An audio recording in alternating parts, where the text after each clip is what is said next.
And so today we have Holly and Brandon from the Homeless Veterans Reintegration Project.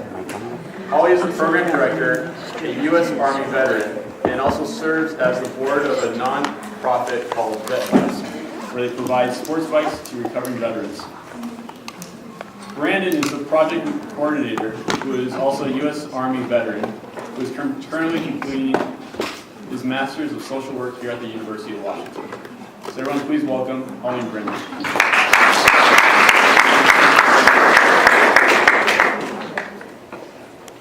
All right, thank you, Alex. Appreciate that. We work for the Washington State Department of Veteran Affairs, and as Alex said, my name is Holly Stenglein, and this is Brandon Mabanag. And we want to thank you guys for coming today and listening to us talk a little bit about homelessness. So I'm the coordinator for a program that's called the Homeless Veteran Reintegration Program. Brandon is as well. I cover Pierce and Thurston County, and he covers King County and Kitsap County. So we wanted to talk a little bit about the Washington State Department of Veteran Affairs. Not everybody is aware, but each state has their own state VA inside of the federal VA. So we sort of help be a liaison for our veterans and help them through the complicated federal VA system. So we have people coming in our office, veterans coming in our office asking about service-connected disabilities. That's probably the number one thing that our veterans come in for. We have our veterans come in for counseling for PTSD or family counseling. But where Brandon and I really specialize is again in our homeless veterans. So I'm going to talk about the parameters of our program a little bit, the eligibility requirements, some of the barriers that our homeless veterans face when they're in our program, and just kind of sort of what we deal with on a daily basis with our veterans. The eligibility requirement to be in our program is that you have to be have an honorable discharge, anything other than a dishonorable. And I think that we all know a veteran, so this is good information, especially with Veterans Day being tomorrow. It's good for you to have this information in case you run into a veteran, that there are programs that can help them if they find themselves becoming homeless, or if they're homeless right now, because we do have a lot of students that are actually homeless. So some things, they have to be anything other than an honorable discharge. They have to be homeless or on the verge of homeless, and they have to be actively looking for work. So things that our program can offer are probably the number one barrier that my homeless veterans that I see is transportation. A lot of our guys, either if they don't have a vehicle, we'll get them a bus pass to get them to and from work, or maybe to interviews, anything with an employment focus. If they have a vehicle but they can't pay for insurance, they can't pay for driver's license, registration, our program will come in and help them with that. We also can help with things like a lot of our homeless veterans don't have interview clothing, so we will buy interview clothing for them. We also will buy work clothing. Some of our gentlemen and gals are working as CNAs or dental techs, or there's all these different jobs where they need scrubs, they need NASCOs, they need lots of work clothing. So we'll pick up that bill up. Tools, sometimes they need. Sometimes our guys need. There's a ton of different things that will help with, as long as there's an employment focus, we're happy to help them. One thing we really try and focus on with our veterans is we really try and get them enrolled into healthcare, because we understand the importance of healthcare, and if they get a service-connected disability, they'll be enrolled into the VA system. One of the issues, kind of sort of a gap in services, is dental insurance. A lot of our guys, and I know this is your specialty, a lot of our guys and gals aren't covered, unfortunately, and the lifestyles that they're living being homeless, they have a lot of significant dental damage, and they don't have the coverage unless you have a service-connected disability. There is an incentive in one of our housing programs, which is a grant per diem program through the VA. It's a back to work program. It's temporary, it's 6 months, but if they get enrolled in that program, then they have one free dental care. And the domiciliary as well, which is a substance abuse program, they can have one free cleaning. So a lot of our guys really need help. And, you know, I don't know, Brandon, if you have a little input on that, but it is definitely a gap in services. So, kind of addressing veteran homelessness is a careful balance. I know it's different from, I don't want to say regular homelessness to take away from the homeless population, period, but when you're dealing with, you know, multiple mental health issues and disabilities, you have to be very careful on where the starting point is. And so the federal VA has obviously done many studies to find out what that best, you know, starting point to addressing and stopping homelessness for veterans are. And we call it a rapid rehousing program. And for us, there's multiple programs. There's two specific ones that are out there. And I bring that up because that's when really the healthcare aspect comes in. So it's important to get our veterans who are homeless into some sort of shelter, housing, transitional or permanent, and then get them signed up for healthcare right away. I mean, how can we expect anybody to concentrate on employment and having a sustainable living if they're worried about, you know, their medical bills, where they're going to get their medication? And in a lot of the case, going to an interview when their teeth are black, gnarly, and has seen better days, you know what I mean? And it's kind of, that's a gripe that I have being a veteran. You know, I had gotten out in 2010, and I remember I didn't have a job, I wasn't even in school, didn't do anything, and it was kind of like, where am I going to get some of these things that I have problems with? And to know that there wasn't any kind of like any coverage for dental care. I mean, I could get some health care, but you know, my teeth were jacked up. You know, I almost lost a few teeth on a couple, you know, missions that I was in when I was in Afghanistan. So it's an important aspect. But anyway, there are different things that I know that, you know, speaking with Alex, that we were able to, there are different programs that the VA does have, but it's so specific. There isn't one generalized coverall that could really help out. And that's something that does not only play in with the overall health of the person, but their confidence. So being able to, you know, being able to make sure that they're able to, you know, go into a job and ready to have a sustainable type of living. I know that there is a lot of different phrases. I'm not sure, you know, what your knowledge is of veteran care, but with our program, we fall into that aspect where we want to really make sure that the help that they're getting or the help that they got stays permanent, so they don't go back into homelessness. And so we have a term called job ready, and it's a careful dance between working with partners that are on a federal, on a state, and on a county and a local level.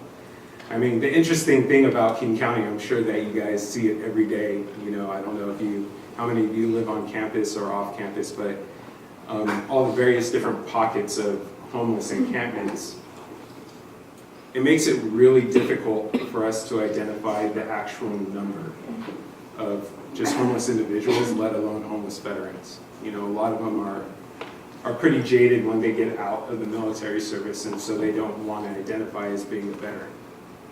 And so our goal on the state level is to try and identify those folks and try and take away all those stigmas so they can get the services that they deserve. You know, or, you know, fight really hard to try and get something implemented for them on the state level. You know, and then hopefully we can contact our legislators and then have a policy written up to where they can send it up to Congress and then, you know, get the ball rolling. I know that Washington State, we were voted the friendliest state, the most veteran-friendly state in the United States. So we take a lot of pride in Washington to help our veterans out, especially the homeless veterans. And that includes anybody that comes in. A lot of people don't know, but you could be from California, Texas, wherever, and if you spend one day here in Washington State, you're considered a resident. And then you can get services right away, which is huge. You know, a lot of places don't have that. They don't have the type of services that we have. And again, it's taking, you know, this whole, I'll take a step back. You've got to approach veteran homelessness at a holistic level. Not just getting them housed, finding a job that pays them $10 an hour. It takes a community to be able to do that. And so it's encouraging to know that we live in a state that there is a lot of folks that really care about its veterans, but the homelessness, it's very tricky to tackle, just because A, we can't find them all. B, that sometimes they don't always want to engage within the services that are provided for them. And C, that it's hard to communicate and work with all the different agencies that are out there. And that's one of the important things that we try and promote also at the state agencies, collaborative work. If we can't provide something for our veterans, I don't know, I know Holly does and I do, we work really, really, really, really hard to find somebody or an organization that will. Yeah, we actually, so every Monday in both King and Pierce and Thurston County, we have something called the VHOG, and it's the Veterans Housing Options Group. And we offer that at 1 o'clock, and it's where because like Brandon said, I can't reiterate that enough, is that it takes a community to help homeless people in general, not just veterans, but that's specifically who we work with, so that's who we're addressing today. But it takes a community. I mean, we partner together. There's a board, there's a panel. Veterans come in. I help them with employment. We have housing partners there from the VA that help get them into, like I was talking about, the domiciliary. They have substance abuse, which unfortunately is a lot of our clients. There's substance abuse issues. So they have treatment plans for them, and they can help get them into housing. And while they're waiting for housing, they can start their treatment. We have partners from the Union Gospel Mission. They're there to talk to them about shelters. There's people there to talk to them about our food banks, our clothing banks. Really any aspect of assistance that they need, we're there to help them. And we have service providers who are there to help them and just kind of figure out where their problems are, what their barriers are, and just give them resources. And I think that's been really successful in King and Pierce County, and getting these guys off the street and just working together and trying to set them up with a game plan so that they can have gainful employment and they can get into these transitional houses for 6 months, and then they can take care of themselves and they can be successful, and we can give them that confidence back. They defended our country. We want them to feel like we appreciate them, we value them, they're worth more than being on the street. That is our mission, that is our goal. We just want these guys and gals to feel like a part of our community and a successful part of our community. And we help them with education. We have people there that help them to get their degrees and help them vocational rehab, all that. So we set up what is called a housing stability plan. And when we identify a veteran that's homeless, I know in King County, they go through a vulnerability index that kind of rates, the level of need per veteran and their family. So obviously a veteran who has 4 children and a wife and they're living in a van and they just come over here, they're going to have a little bit more of a priority than a single veteran. And that in the fact is hard to do, and having to tell them that. But so once that happens, there's 2 programs that are ran by our government. One is called the HUD-VASH program, which is a federal program through the VA. And it's in collaboration with HUD, so Section 8 and whatever local housing authority is there at. That's more of a permanent result, so they get a permanent voucher that they'll carry on for the duration of however long that they're in their program. So that also means they're going to have a case manager who's at a social work level. A more temporary program is called the Supported Services for Veteran Families Grant. And that was created by the VA, and it's distributed nationwide, of course. But that can help up to 9 months. But it's a low barrier program, meaning that a veteran coming in can have, again, anything but a dishonorable discharge. And we pretty much would help them get into any place that would take them. That's to cover the cost of moving costs. Sometimes there's rental arrears that they will cover. They'll cover up to 9 months full rent. The problem is that there's no housing available in King County, really. And so that's that's kind of, again, that holistic approach of helping the veterans. There's access to service, but with the growth of the economy that's happening here, especially in Seattle, if you think about it, where are all the services located at? You know, for folks, you know, they're all going to be in a major city, you know, and if you have a veteran that doesn't have transportation, how are they going to get to that place if they're trying to live in Pierce County? Anyway, kind of digress on that. So once we find housing for them, again, the immediate part is getting them hooked up with health benefits. So that's getting them incorporated with the VA. So it doesn't matter what their discharge status is, again, I mean, other than dishonorable. But the VA has what is called a humanitarian care. So it's minor health care that will cover them. But, you know, usually at that point, we'll assess why they were discharged. And they got that discharge level. So at least they can get some sort of health care going. And then we'll hook them up with DSHS, Department of Social Health and Services, and make sure that they get enrolled in Apple Health. And so they can have a little bit more coverage. I know that, and correct me if I'm wrong, but dental care is offered, right, for this year's open enrollment, correct? So that's a huge benefit. You know, once again, trying to find different avenues of approaches into serving and meeting those needs of the homeless veteran. If we can't get it from the VA side, then there's something that should be available for them at that point. And after that, they usually, dependent on the veteran and the needs of that particular homeless veteran, we will do an assessment of whether they're work ready. You know, and at that point we can say, do we want to hook them with a vocational rehabilitation program? You know, the GI Bill, something that, you know, will prep them for whatever they want to do, or are they job ready where they do have experience?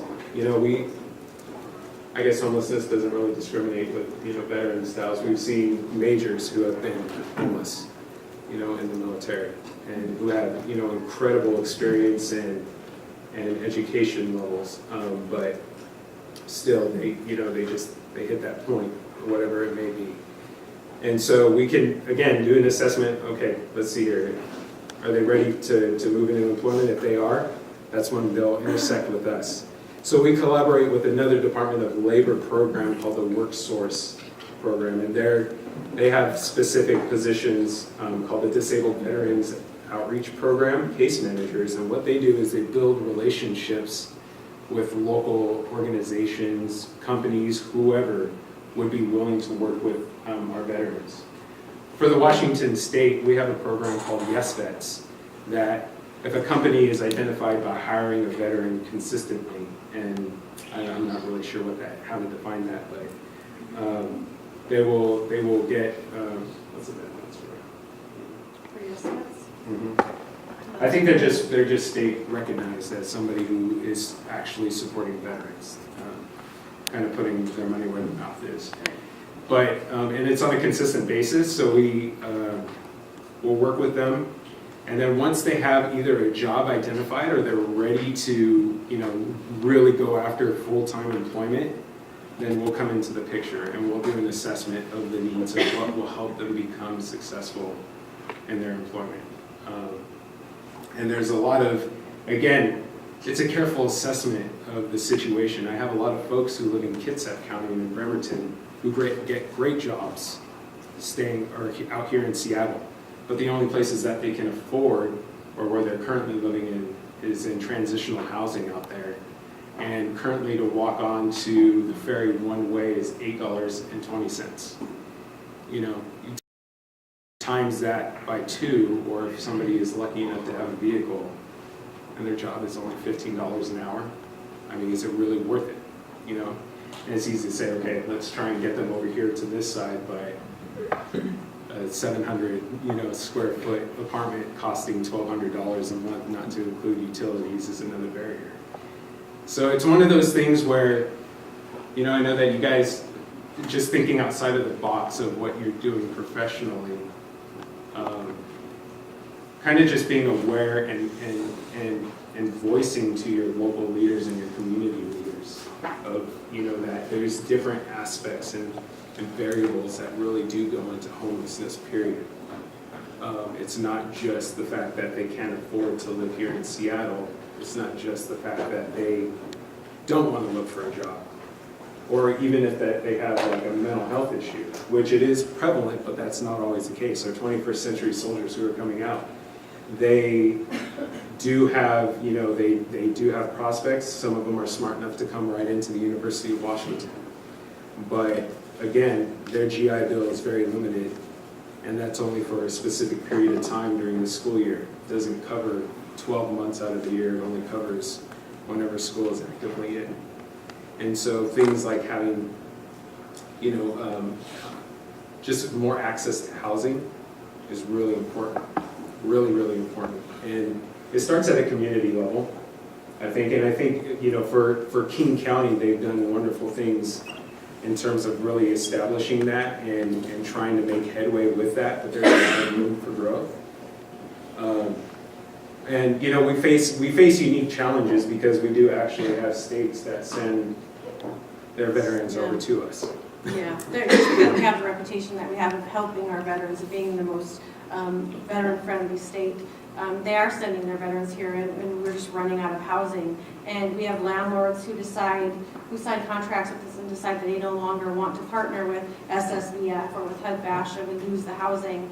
So then we have veterans with significant barriers that can't get into housing. I think housing is definitely the number one barrier to these guys, and the fact that we just don't have it. Thurston County is the same way. We're at 2% right now, which means that 98% of the community is housed, or is not housed, is full. So they don't have housing for our clients. They're waiting months and sometimes up to a year to find housing. When you're in crisis mode and you're living in your car, that can be problematic, as you can imagine. So.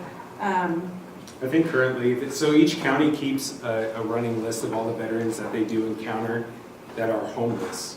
And so they've identified them and engaged with them. And I think, I mean, for King County, there isn't an accurate number for that because it fluctuates on a daily basis. And there's so many organizations that run different shelters, programs, et cetera, that, you know, it's really hard to find an exact number. But in Pierce County, the latest number is 300 veterans alone. That's not to include family members that are literally homeless that are looking for housing right now. And again, like I said, that there is that program, the Supported Services for Veteran Families grant, that is providing that help. However, it's extremely hard to work with a landlord that, you know, when you're homeless, you're homeless for a reason. You know, evictions, not having enough money, not having enough income. Criminal background. Criminal background is a big thing barrier. too. Yeah. And so we're willing to pay to get them in to do something and then have a plan to keep them in there and to share that with property management and local landlords. However, you know, it's become a barrier, and it's just, again, more people that are coming into our state, you know, that are willing to pay, that don't have those things. And so, again, key community advocacy is huge. You know, I get a lot of folks who come up to me and ask me, you know, all the time, hey, how can we help advocate for our veterans? I said, just, you know, go to your city council members and talk about why isn't there available housing? You know, what is the answers to the influx of individuals that are coming into our state that each city is doing? You know, contact your legislators, your state senators. Hey, what's going on? You know, it's really easy to do. You know, what is your answers for these things? And, you know, is there a plan? Is there a projected plan? Yeah, and just really, you know, supporting, I would say, you know, supporting any kind of like nonprofit organizations. There's a few key ones here in Seattle. One's Catholic Community Services. There's the Metropolitan Developmental Council. The YWCA is another one that's amazing. They have 2 campuses here in King County, one in SeaTac, and then one here in downtown Seattle. I think it's on 2nd Ave, 4th Ave. And then there's the Psychiatric Council, or the Psychiatric Clinic. I think it is the Community Psychiatric Clinic, excuse me. So those organizations, they always take help from all kinds of different professions and different viewpoints. We try and widen the net of engagement levels with our veterans. so we can know it's not just going over to a homeless shelter and it's too dangerous to go into the jungle by yourself without a trained professional and being able to do that. But anybody that you do know, word of mouth is huge. Word of mouth, especially, and if there's, really any way that if a veteran will hear that, a homeless veteran, that word's going to spread like wildfire, and they're going to come knocking at their door, and then it's going to come and funnel to us, and then we'll be able to react appropriately. But I really employ, all of you to really, really, really contact your community leaders and just really say, hey, dental health care is not part of the VA service. Why? Why is that? Why do we cover everything else except for that? I get various answers, and it's a challenge for me to wrap my mind around it. It's like, these folks can do everything else but get that. And you tell me how successful you are at getting a job without any teeth missing. Or if you're hurting and you can't eat and you're on a nutritional plan. Yeah, and I think, if you guys ask yourselves how you can help, if you know a veteran or you're talking to a veteran, or if you are a veteran and you find yourself homeless, or you can't pay rent, or you're facing eviction, or there's a plethora of issues that veterans, sometimes people in general, but veterans run into. And I would encourage you to ask them to talk to their local Washington State Department of Veteran Affairs. We have an office here in King County. I think just kind of maybe a good example is a lot of our homeless guys don't even realize that they can have a service-connected disability. And right there, that gives them an income. Sometimes they can be, even just 30%, and there'll be an extra $300 a month, almost $400 a month. And that can just kind of help them. Any of these Iraq, Afghanistan veterans, they can see a service-connected disability officer, and they can get 100% disability. They're still allowed to work, but it's just our country's way of paying them back for things that they went through during a deployment. And sometimes they're not aware that they can have that, and that can be a huge help to someone who's homeless to have that kind of income. Now we're looking at, if they're 100%, it's like almost $1,500 that they can get. And they're covered for health care. Their family's covered for health care. Anything above 30% covers them. So, again, just encourage them to go talk to their Washington State Department of Veteran Affairs. A lot of people ask, you see it on the news all the time, the media really talks about it, why do we still have homeless veterans? Why do we still have homeless in general? And I think, like Brandon's really touched on, the biggest issue is housing.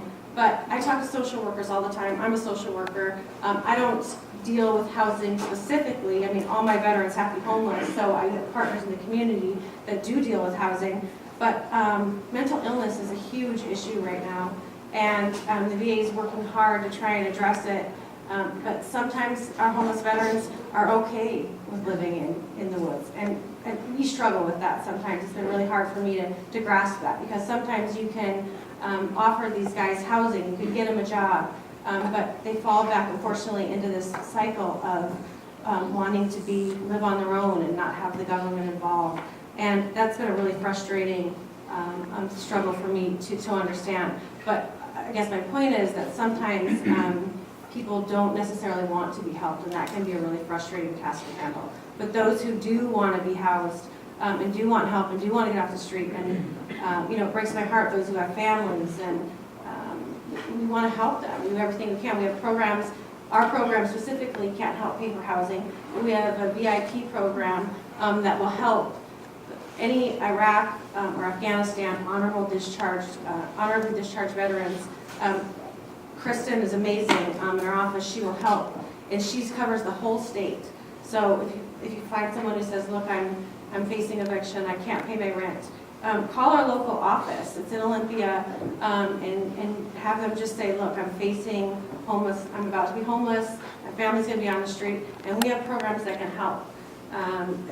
We have so many amazing things that we can do in our office, and if we can't help, we're so happy to send them in the right direction. That's what we do. It's such a community effort. It's the holistic wraparound services.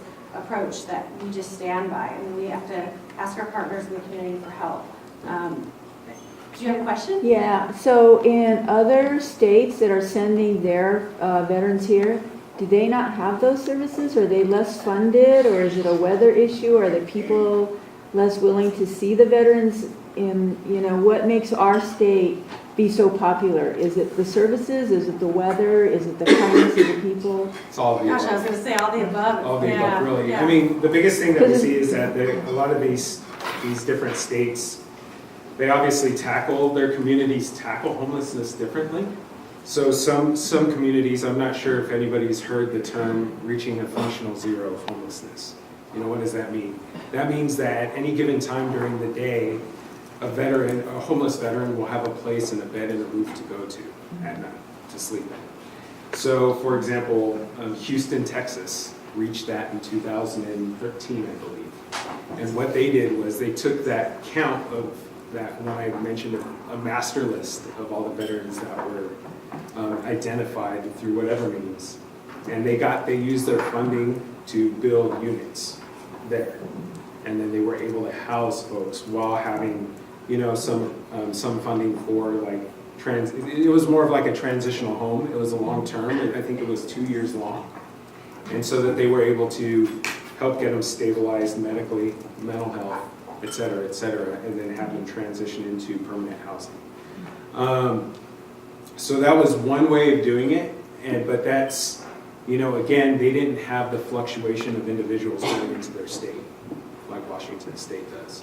And so that was one of the challenges that, Governor Inslee looked at, and our leadership and the VA looked at of Washington and says, okay, how are we going to adjust to this? And it's unfortunate because there's all these services are allocated to Western Washington, and we still have Spokane and these huge regions of Washington that need to be covered, and they're not.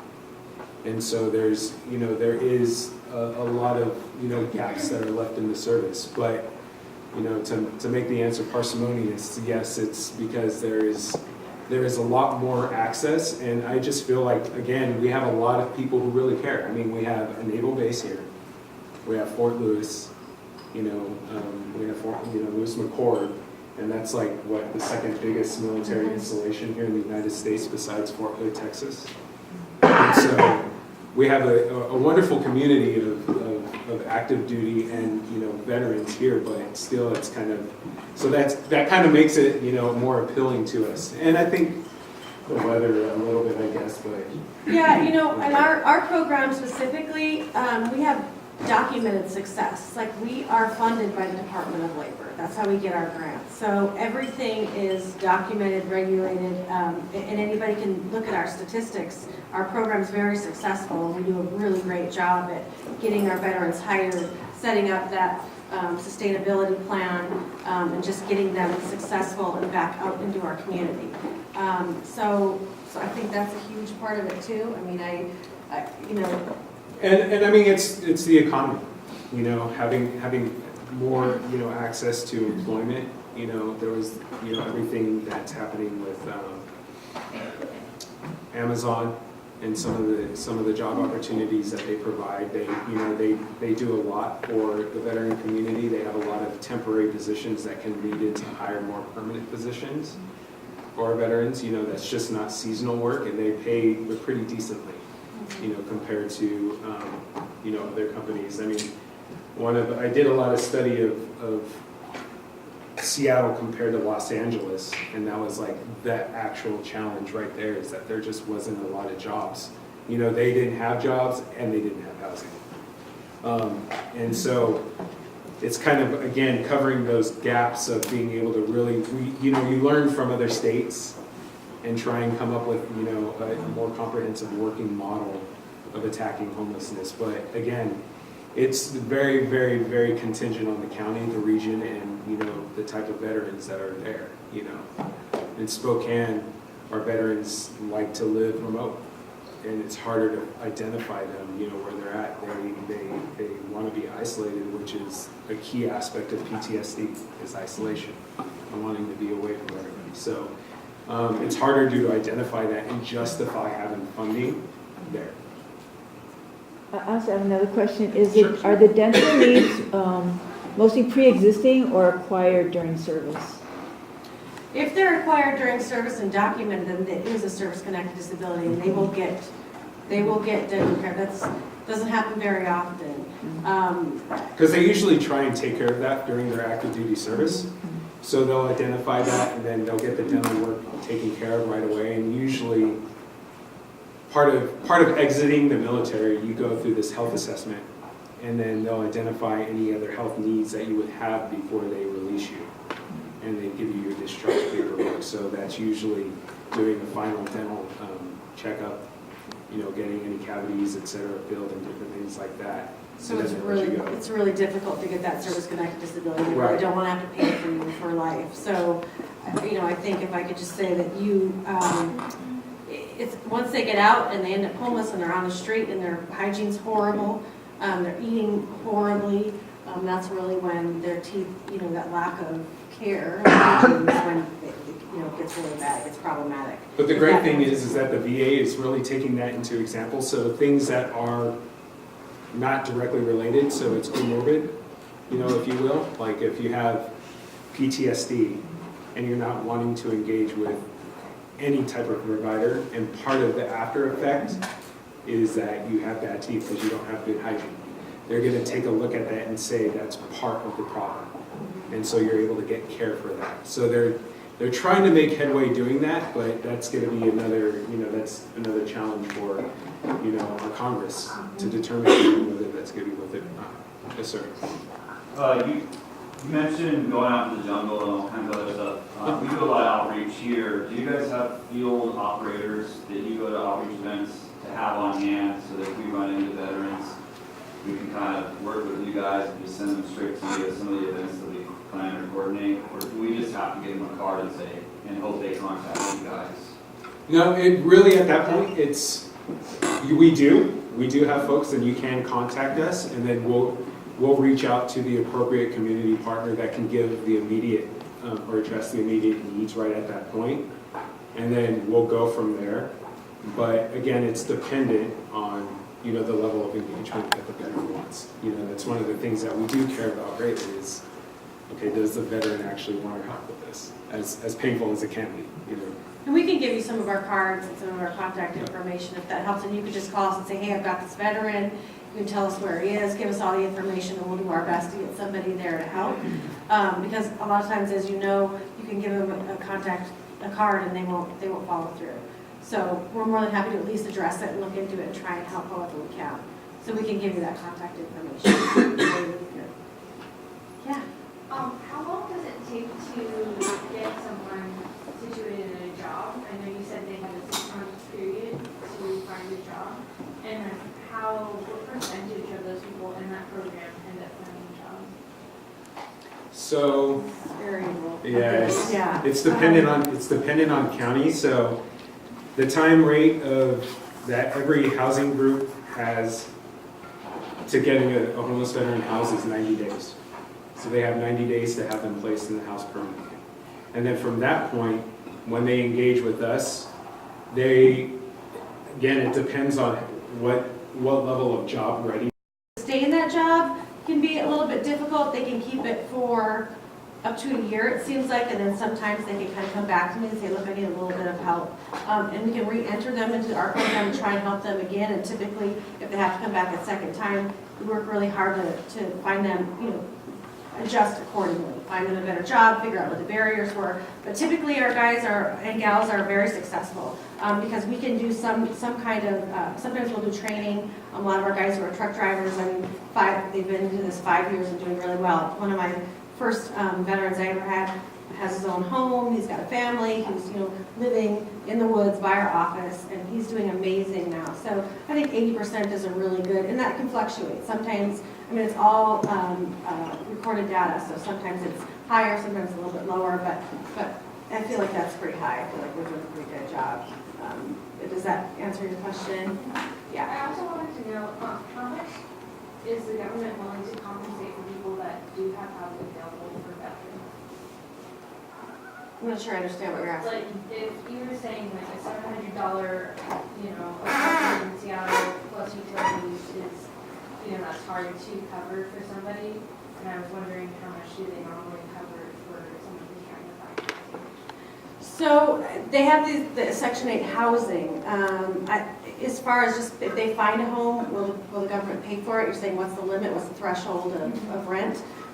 So it depends on family size and the amount of income that's being generated per veteran. So we go off it's the average median income for a given area. So obviously for Seattle, it's going to be super high compared to Olympia. And if we were looking at a 4-bedroom apartment or a 4-bedroom home, and there's 4 individuals or 5 individuals of that family, they can help up to $3,680 in monthly rent. And there isn't, I don't want to say that there is a limit in terms of how much they can pay for the deposit, but that's kind of a negotiating piece. If that veteran has a eviction, but we could tell the landlord, hey, we'll pay $4,000 for deposit if you guys let them in. And we can cover them up and guarantee it for 6 months at this rate, then we can do that. So we're able to negotiate sometimes, it depends. It's a little harder to do that with property management groups. But yeah, that's all set by the Housing and Urban Development Council. But with the HUD-VASH voucher, what they do is they pay, again, it's contingent on how much the veteran is generating per month, and then how many family members are in that. And so they could fall, if they're, say, 30% below the AMI, that's below poverty level. And so they'll cover 100% of the voucher. Well, I should say the voucher would be covered up to 25%, and then I think usually that only equates to having to pay $25 a month, for a particular, if you have that HUD-VASH voucher. And again, with the SSVIA, they can cover the full rent for 6 months, but that's, more of a short-term plan. And we try and really navigate the veteran depending on the need that they have. If we know that he has severe mental health issues and the likelihood of him being employment ready within 6 months is, a really, really low percentage, then we're going to make sure that they get hooked up with the HUD-VASH voucher because that's more permanent. It's easier to generate $25 than to pay a $3,000 rent, in downtown Seattle. So, again, it's kind of, they can do a lot, I guess is my point. They can cover a lot of that. It just really is contingent on who we're working with in terms of finding that housing. Do you guys have more questions? I guess we can kind of open the floor for questions. There's more? I have one question. If somebody is missing front teeth and you want to make a replacement removable, is there an emergency fund that will help pay for lab work for that? If the dental students or dentists do the skills to make it, but there's lab fees associated with it, is there emergency funds for that from your organization? There kind of is. And so it's a fund that fluctuates and it's dependent on need, but every county has a veterans emergency fund. So there's a levy here in King County, it's called the King County Veterans Levy, and they get up to $1 million a year just for that. So it's a multi-purpose funding that they can access, one time a year, and dependent on the need, that's how much they're going to provide for that. So that's to include, medical care and stuff like that. Yeah, so thank you guys for having us, and happy Veterans Day tomorrow, and Yeah, good luck with the rest of your quarters and your studies. We appreciate it. we do, for sure.